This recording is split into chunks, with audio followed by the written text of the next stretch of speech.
Hi folks, Ricky Tang here, and we're just approaching the end of the holiday season. I think it's the 30th of December today, and I think it rained a little bit overnight in my part of the world, but the roads are basically dry.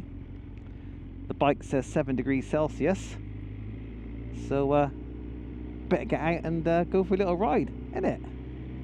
Now, this is the third time in 4 days I've attempted to make this video.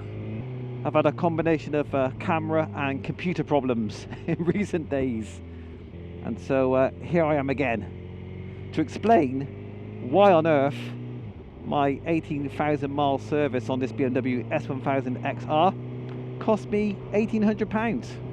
In fact, it was going to cost me slightly more than £1,800 until I got a little bit of a discount from Cotswold Motorrad.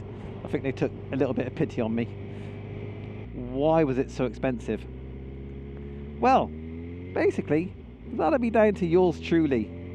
It's all my fault. And that is because of my lack of preventative maintenance. Over the years, basically through growing up and through my adulthood, I've had the annoying habit of making do with what I've got, stretching things out as long as they can until they wear out or break. Then I'll probably try and bodge a solution, fashion a workaround until I have to replace something. It's a habit I've not been able to shake off yet. The 18,000 mile service actually has come a bit early on this bike. The mileage is just over 15,000, but the bike was moaning at me because time wise, date wise, it felt it was time for a service. Because as of a few weeks ago I was thinking of selling this bike to further my track day dreams, I thought, yeah, let's get this thing serviced and make sure it's in good order before I potentially get it sold. The 18,000 mile service includes valve clearance check as well as fork oil change, so it was never going to be cheap anyway. However, I knew there was one extra I needed to get done, and that was chain sprockets.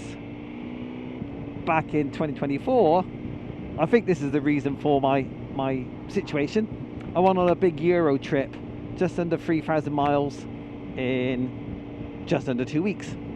I haven't made a video for that yet, but during the end of that trip I got caught in some absolutely filthy weather, very heavy rain, lots of spray on the auto routes in France, and I did that for like 2 days, like 6 hours of riding pretty much per day in the rain. And also when I got back to the UK on the old Eurotunnel, riding back home, which is I think 4 hours that took me, maybe 3-4 hours, that was in the rain as well. And I did the thing you should never do at the end of a long trip on a motorbike, especially if it's been in the rain, is I put the bike in the shed, and I didn't want to see it for the next couple of weeks.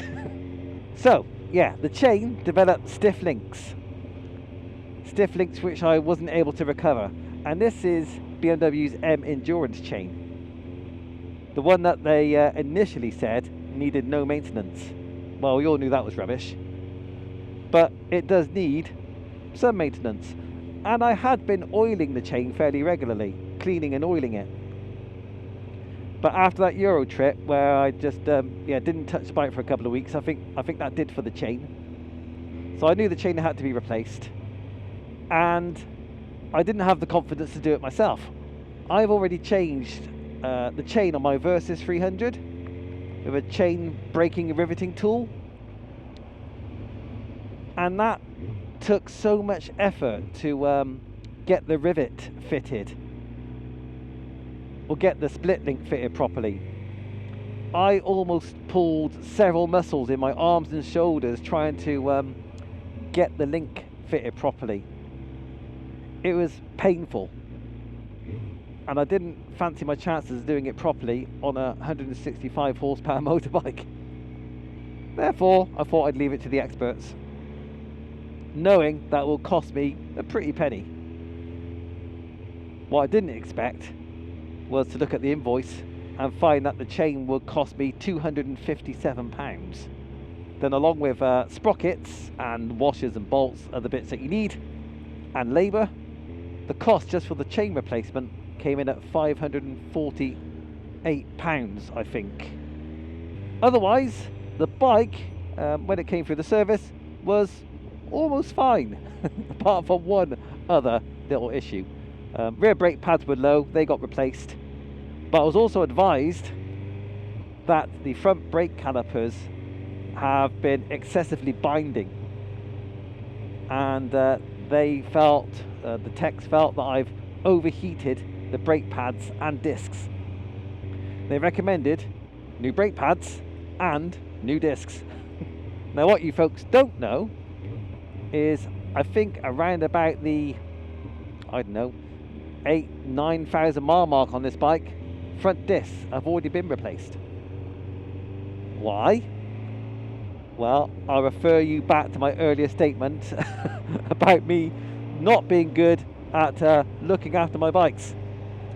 So, again, going back to last year, I had worn my front brake pads away down to the backing plates, scored and warped the discs.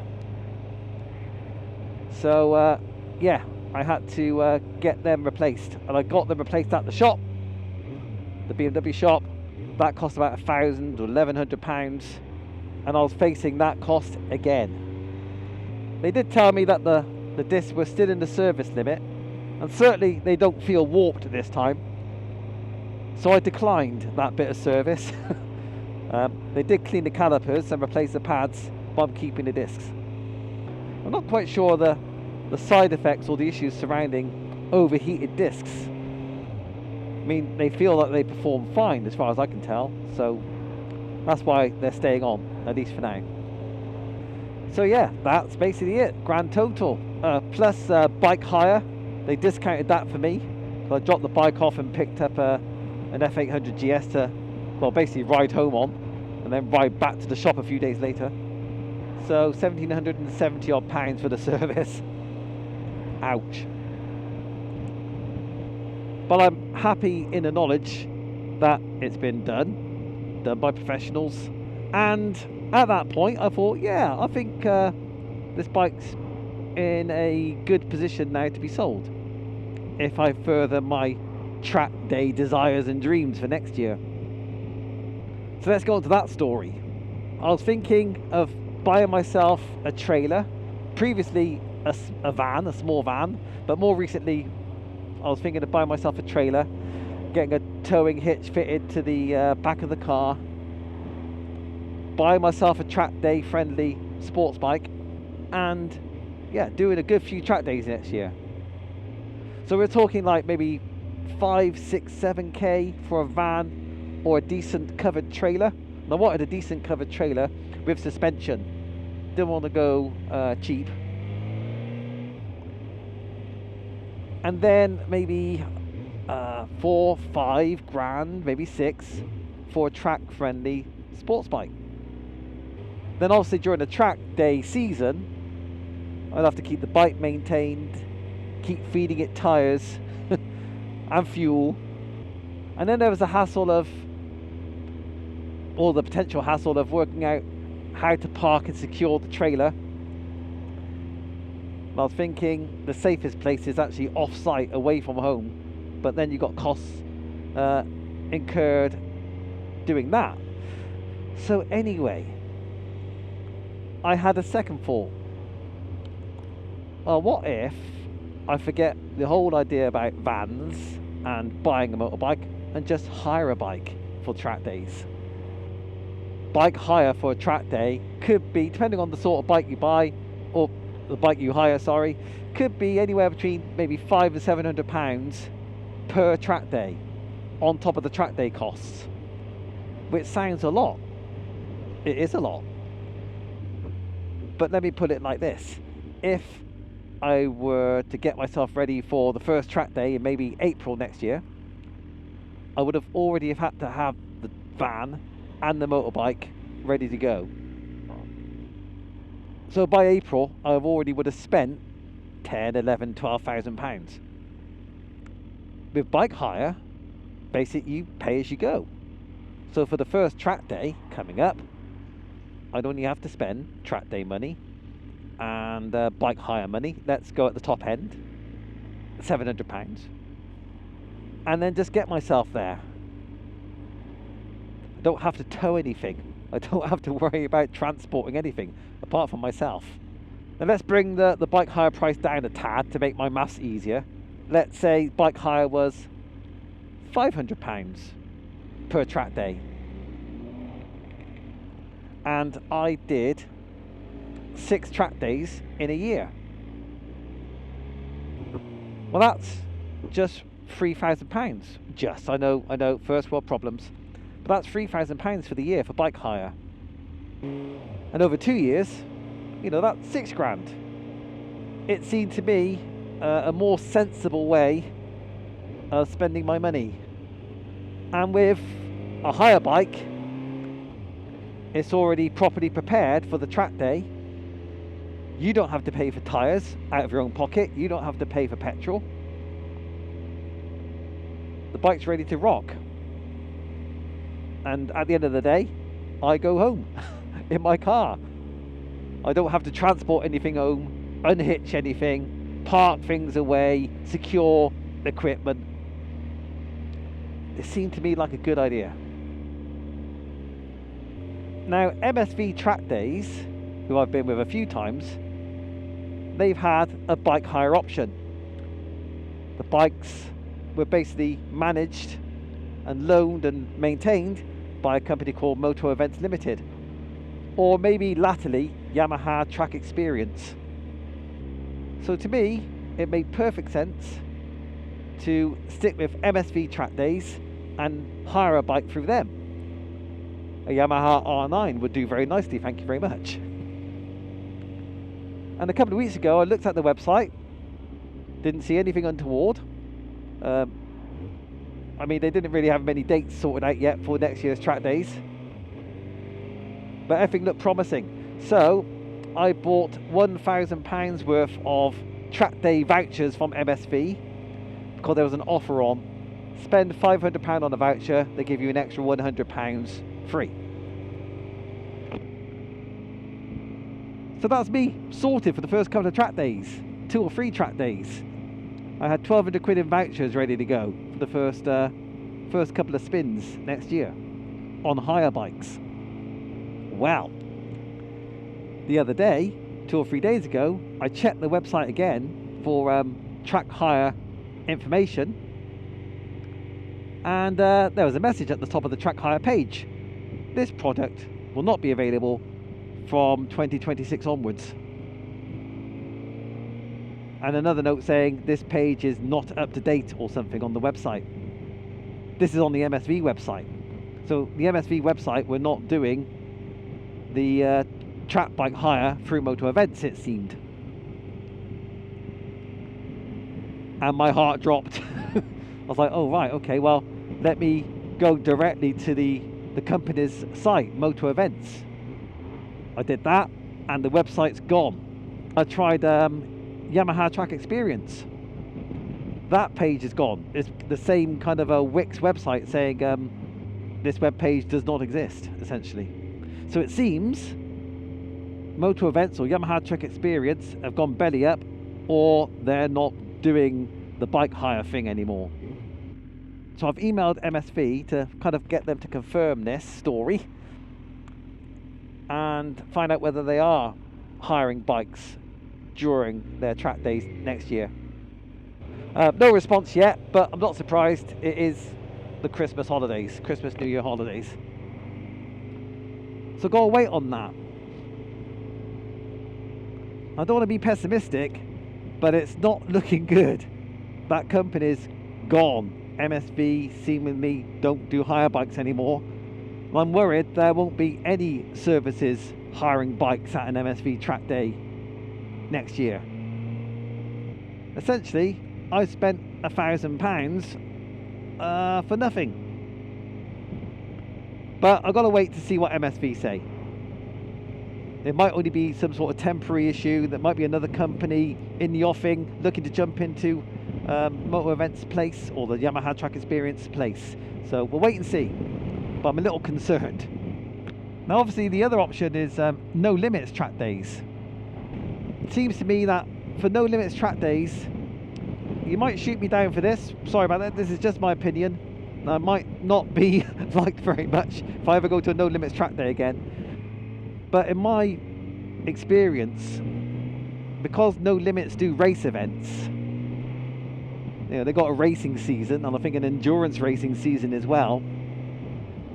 It feels to me that when you go to a no limits track day, there's a lot of racers there treating the track day as a unofficial practice session. In my somewhat limited experience of maybe 10 track days, maybe 10 or 12 track days since I started this obsession, it feels to me that because racers sometimes will go beyond the limit and will accept that they will crash in practice, there seems to be more red flags at a no limits track day than an MSV track day. But if I can't hire a bike at an MSV, then it's either going to be going to no limits or possibly abandoning the idea of track days altogether next year and put my energies somewhere else. If I am able to hire bikes next year, well, that means I don't have to sell this bike as well. So that's another plus, because I am really enjoying this bike. I've got to say, I'm having more fun on this bike now, even though I've only ridden it a couple of times this winter, than I've had in the last 18 months. Oh, by the way, yeah, this bike I've had for almost exactly 18 months now, done 10,000 miles. I will do a 10,000 mile video, an update on this bike, and let you know what I think about it and the various expenses I've incurred on this bike. But yeah, here's an interesting thing. Over the years on my YouTube channel, I have been criticised, or there have been comments about various test ride videos I've made, that I basically ride in too high a gear. You know, riding in 6th or 5th when I should be in 3rd or 4th. That sort of thing. And, you know, I've agreed, basically. I can't argue with it. All the way through my riding career, what I've liked to do is when I am riding or cruising along, you know, not playing silly buggers, not trying to go fast, I like my engines to sound unstressed. I like them to sound relaxed, because I'm cruising, I'm relaxed. So for me, what I tend to do is put the bike in the highest gear it will comfortably pull. This is the prime example. I'm doing 44 miles an hour, but I'm in 6th gear. So I've not felt any compunction to change that approach to riding. That is, until I did my one and only, so far, IAM Roadsmart observed ride. I did start on that journey. It's currently on pause because of winter, and I'll start again in the spring. But during that one ride of about 2 hours, the instructor cottoned on to the fact that I tend to go into top gear, like pretty quickly when I'm riding. And at one of the stops, he basically said, well, why are you going into 6th gear all the time? I kind of explained that that's just what I do. Haven't really given it much thought, but yeah, that's what I tend to do. And he said, well, here I am on my 1000cc motorbike, and where you're in 6th gear, I'm in 4th. Yeah. For the speeds we're doing, 4th and 5th are more appropriate gears, primarily from a safety point of view. If you're riding along closer to optimum torque in the power delivery, you are in a better position to accelerate out of danger if danger presents itself. He made a good point, and I've started thinking about it. So finally, after 35 years or so of riding, I'm changing my approach a little bit. And last couple of rides I've done on this bike, just in the last week or so, I have been spending more time on the back roads in third, fourth and fifth, rather than just banging it into sixth gear. And I've got to tell you, when you're in the right gear, I know this is obvious to pretty much everyone I'm speaking to, but yeah, when you're in the right gear, like here I am in fourth, can you hear the engine? When you're in the right gear, you are ready to accelerate, and this bike likes to accelerate. So what this means is now I'm higher in the revs more often, I'm more tempted to twist the throttle and that means more fun. On the rev counter on the BMW, as I try and move my head a little bit closer to it, you can see there's a little white range on the rev counter between 4 and 10,000 RPM, and that's basically the area where BMW think you should be using this engine. And you can see now I'm a bit close to this car. Let me back off a bit. Back off. 2-second rule. So you can see at 45 miles an hour here, in fourth gear, I'm at 4,000 RPM. If I go into sixth gear, I'm at 3,000 RPM, I think. Now this bike, being a 1000cc, you know, sports-derived engine, it will still accelerate. And I'm quite happy overtaking things in sixth gear because the bike gets it done. But in fourth gear, when the opportunity presents itself and you can do some overtaking, God, this bike is fast. And to a degree, I've forgotten how much poke this engine's got, especially since it's been ECU flashed and I got the decat headers on. It accelerates like an absolute animal at the right point in the revs. And I've not experienced that very often on the road because I'm normally in sixth gear. And I tend not to change down for overtakes. So now I'm in a bit of a honeymoon period with this bike, with a slightly different way of riding. And it's, yeah, putting a big smile on my face, I can tell you. Now, yes, I am releasing more hydrocarbons into the atmosphere, but I'm also releasing more endorphins into my bloodstream. And on balance, I think the endorphins win. This bike is amazing. I just love how easy it is to ride slowly and how easy it is to ride fast. So now, I don't want to sell it. I want to enjoy it for another year, another season at least. So I think that's about it as a little catch up and explanation of the high service cost on the XR.